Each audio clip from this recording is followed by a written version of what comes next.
ভারতের কৃষিক্ষেত্র হাজার বছর ধরে দেশের মেরুদণ্ড হিসেবে বিবেচিত হয়েছে। গ্রামীণ দৃশ্যপটে একসময় যেখানে কৃষকরা হাতে লাঙ্গল আর গরুর জোয়াল নিয়ে মাঠ চষতেন, সেখানে আজ দৃশ্যপট বদলাতে শুরু করেছে। দিন বদলের স্রোতে নতুন প্রযুক্তির ছোঁয়ায় কৃষির চেহারা পাল্টে যাচ্ছে। জলবায়ু পরিবর্তনের করাল ছায়া, শ্রমিক সংকট এবং বিশ্বব্যাপী খাদ্যের চাহিদা ক্রমাগত বেড়ে চলার কারণে পুরনো পদ্ধতিতে আর সামলানো যাচ্ছে না। এই চ্যালেঞ্জগুলোর মোকাবেলায় ভারতীয় কৃষি এখন এক নীরব বিপ্লবের মুখোমুখি, এবং সেই বিপ্লবের নাম কৃষি রোবট। আজকের ভারতীয় মাঠে দেখা মিলছে ধাতব চাষিদের। ড্রোন উড়ে বেড়াচ্ছে আকাশে, সুনির্দিষ্টভাবে সার ও কীটনাশক ছিটিয়ে দিচ্ছে। স্বয়ংক্রিয় হারভেস্টার মাটির গায়ে ঘাম ঝরাচ্ছে না, বরং নির্ভুলভাবে ফসল কাটছে, সময় ও শ্রম বাঁচাচ্ছে। নির্ভুল প্ল্যান্টার নতুন ফসলের বীজ সঠিক দূরত্ব আর গভীরতায় রোপণ করছে। কিন্তু এই রোবটরা কেবল শক্তিশালী যন্ত্র নয়, বরং সত্যিকার অর্থেই স্মার্ট, কৃত্রিম বুদ্ধিমত্তা, আধুনিক সেন্সর আর ডেটা অ্যানালিটিক্সের সমন্বয়ে মাঠের প্রতিটি মুহূর্তের ডেটা বিশ্লেষণ করে তারা সিদ্ধান্ত নিচ্ছে।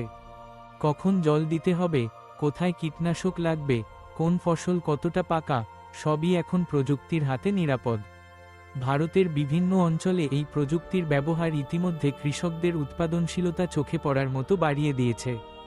এই রোবোটিক সহায়করা শুধু মাঠের কাজ দ্রুত করছে না, বরং প্রতিদিনের কৃষিকাজে আনছে আমূল পরিবর্তন। যারা এগিয়ে এসে এই প্রযুক্তি গ্রহণ করেছেন, তাদের অভিজ্ঞতা সত্যিই অনুপ্রেরণাদায়ক।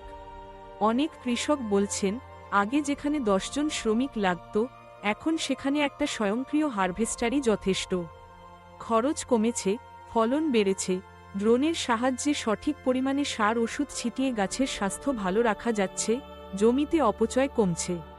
প্রযুক্তির এই ছোঁয়ায় শুধু ব্যক্তিগত খামার নয়, গোটা অর্থনীতিতেই পড়ছে ইতিবাচক প্রভাব।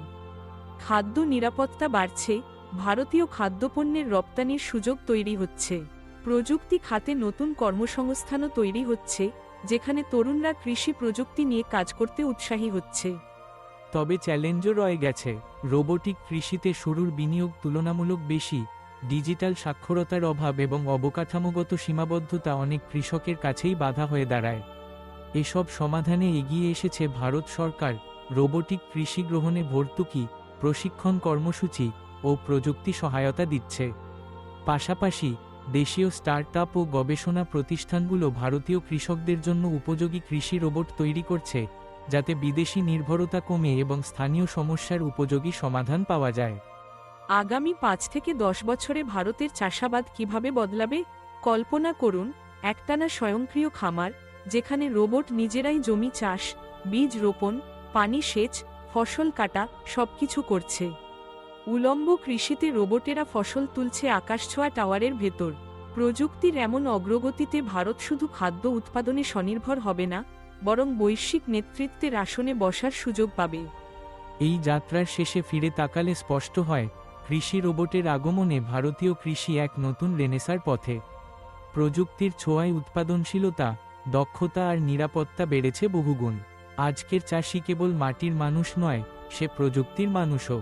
এখনই সময় এই পরিবর্তনের গল্প শোনার, জানার এবং শেয়ার করার। ভবিষ্যতের কৃষি নিয়ে আপনার ভাবনা আমাদের সাথে ভাগ করুন। একসাথে গড়ে তুলুন নতুন ভারতের কৃষি স্বপ্ন। সামনে এগিয়ে চলুক প্রযুক্তি, এগিয়ে চলুক দেশের কৃষক, আর উজ্জ্বল হোক ভারতের কৃষি ভবিষ্যৎ।